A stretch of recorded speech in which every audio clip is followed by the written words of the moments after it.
at this.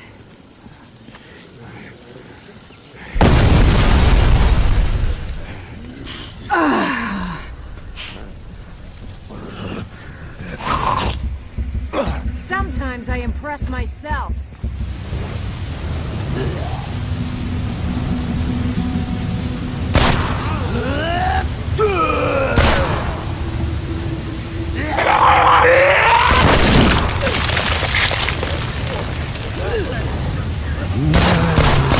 Sometimes I impress myself.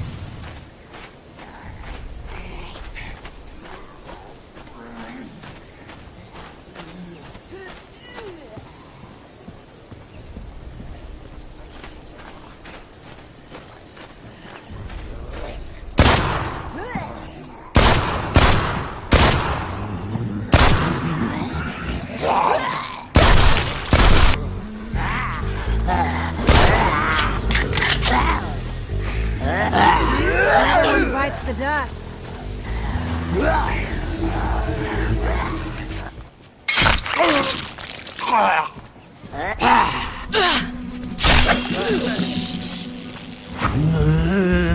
Tag, you're dead.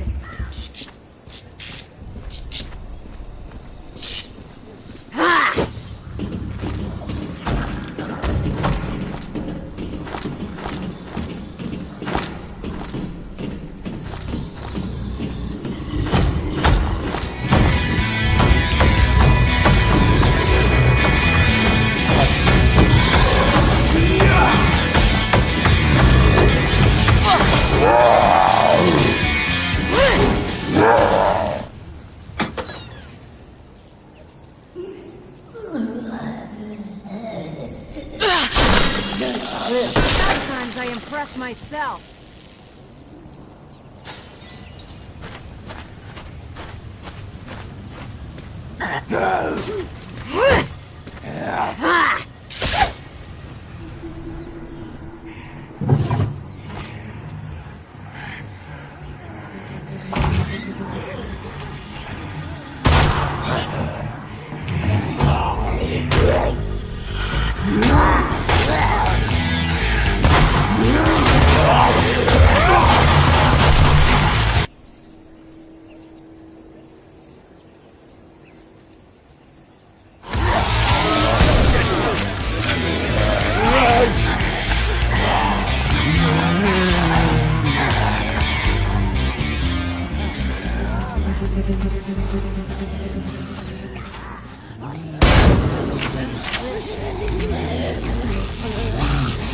I'm really making progress here.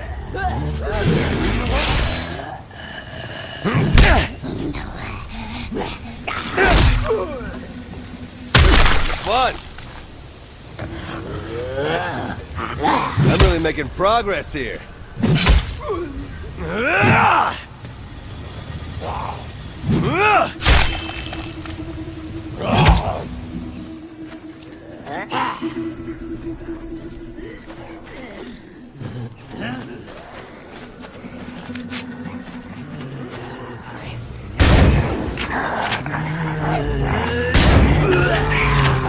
Making progress here.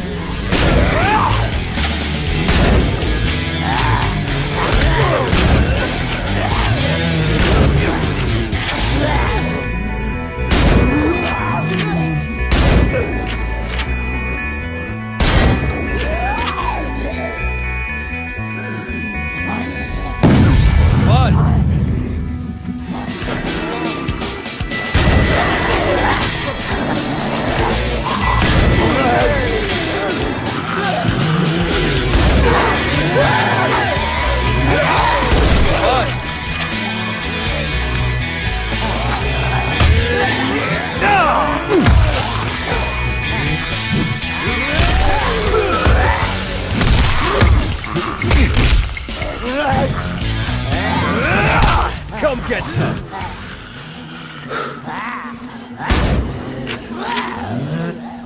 Making progress here.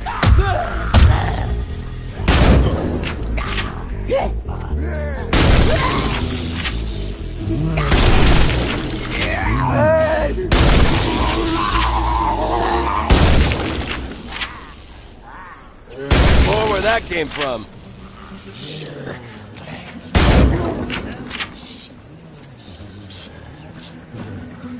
More where that came from.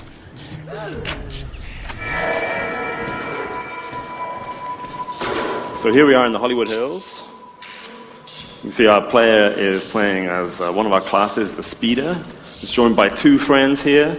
This guy on the left is the Berserker class, and there's another Speeder here going into the electronics store.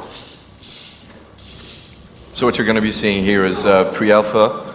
So there might be some little things here and there, but it should give you an idea of what we're going for. There's also going to be 2 additional classes in the final game, which we haven't shown yet. But so here for starters, we put in 2 little objectives in the demo. First one here is to get some electronic components to get your first modded weapon, which is right here, the electric machete, which he should shortly make good use of. And here they're battling the thug enemy, who's the resident of the electronics store. Notice that while our player here was gathering the electronics, his friends were keeping the thug distracted for him. You know, there's been a lot of work being put into try to ensure there's as much of the effects of your attacks that show up on the enemy. So by the end of getting electrocuted and fried all over the place, the thug just was burned to a crisp.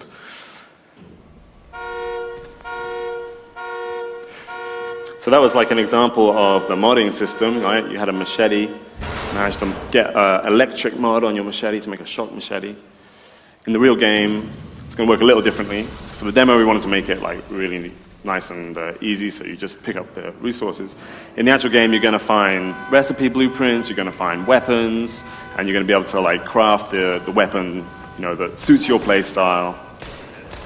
One of the evolutions compared to the older Dead Island games is that this time around you won't need to go look for an actual workbench to do all your crafting or your weapon repairing. You can do it on the fly, but obviously the world doesn't stop and wait for you, so ideally you're going to want to find a nice little secluded place or have a friend keeping your back safe. And here that's what we're doing, right? Our buddy here was collecting gas from the gas station. It's quite a noisy thing, pumping gas, so the other 2 players were defending him so that he could do that.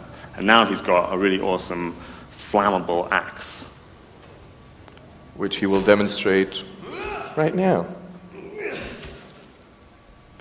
So this kind of event that took place at the gas station where, because you're arriving somewhere or doing noise, etc., zombies start streaming in, is just one of the ways that we tried to make the whole world of Dead Island 2 a lot more dynamic, with things happening all around the place. And it's very strongly linked to how seamless we pushed the multiplayer component of the game. So this time around we'll be going up to 8 players that can play together in the same world.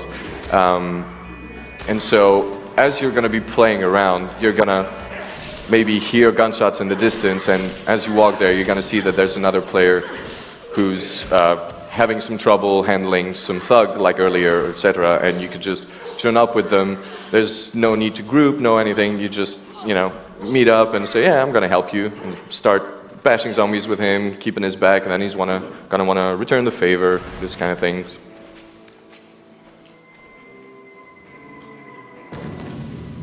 So you can also use the environment quite nicely to your advantage here. That gas canister managed to set the whole garden on fire. So for the more classic stuff, obviously, we've added newer weapons, we've added new zombies, there's crazier and more diverse crafting blueprints. This is really taking the whole concept of Dead Island really over the top. Here the players found a branch saw, so it's a little different from their machete they were using earlier. It's got longer reach, it also does some pretty powerful damage. Good at chopping off limbs.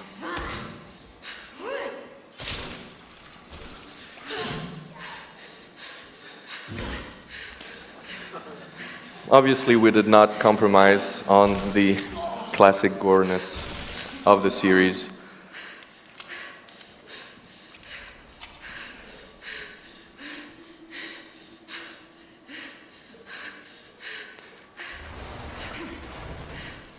So like we said, this is just a little part of the Los Angeles region. We're going to be traveling quite a bit around California, and what you're seeing here, which we restricted just for the demo, represents maybe 10% of what you could actually do in the whole Los Angeles area. And we're also going to have San Francisco and some other places. And a bit later, you'll have a very nice view of just how vast the world is. And we didn't just make it big, but we really try to have events take place all over the place, little stories that you're going to encounter as you're going through the major story arc of the game.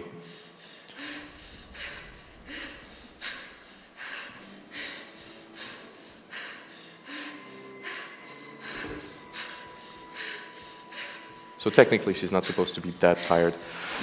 It's, like I said, pre-alpha.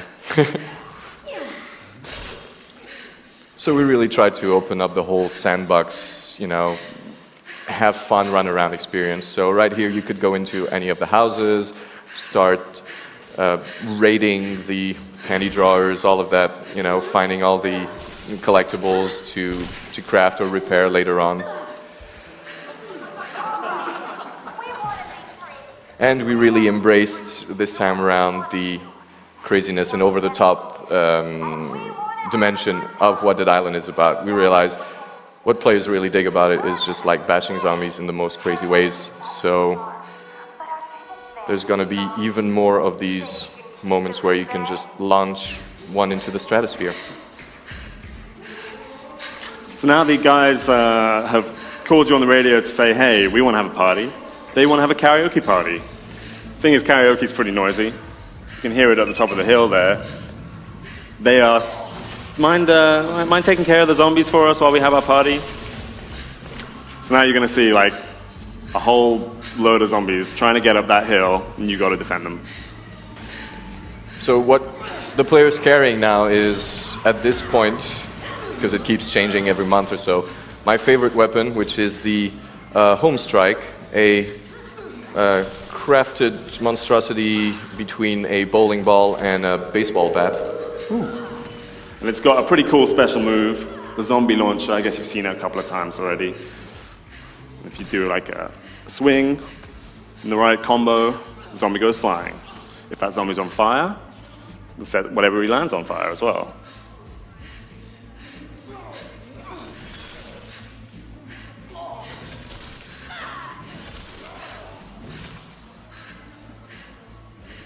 We're anticipating some kind of, you know, emergent gameplay is really one of the modern things nowadays. We're imagining lots of players are just going to be lining up in front of a horde of zombies and trying to see who punts them the furthest.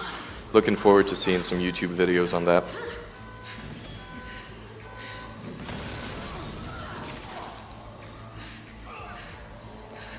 So things are starting to heat up. A couple of thugs have come by, joined the party.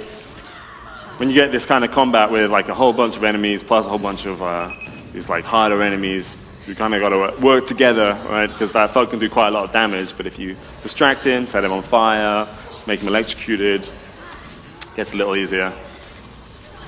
So this is kind of one of the ways where choice of what you want to do as you're playing through the game is really important. Here, even though the event is activated for all of the players that are present, nothing forces you to, you know, stick around or etc. Players were just roaming around, checking out some of the houses, taking out some of the zombies, and then here, out of necessity, the big guys come, so they start working a bit more together. And as you're going to be playing through the game, especially if you decide to play it online, a lot of what you're going to be able to do in the world will be down to what you feel like on the moment. Do I feel like going into this part of town on my own? Or do I feel like joining this group of guys who's trying to do one of the big events? Or am I going to try and reach this helicopter that just crashed and has a big treasure, but that only one person can pick? So that would lead me to be in a situation where I'm going to be fighting against the other players instead of with. And again, you're never forced to do anything. It's all about what you feel like playing with at the moment.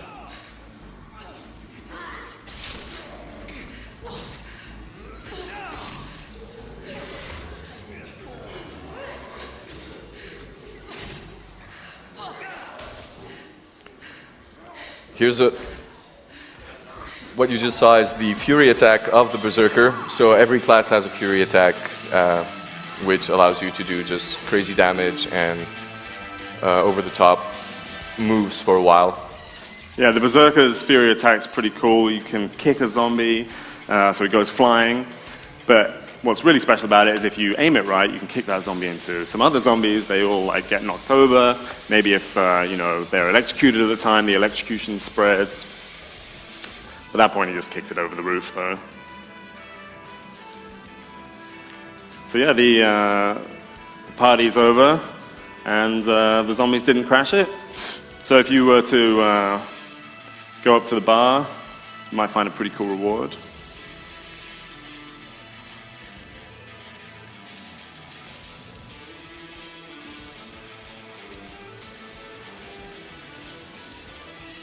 Or you're at least going to have, there's my nice view coming up. And yeah, so as you can see, we've just explored a very, very small part. You can go all the way to the coast.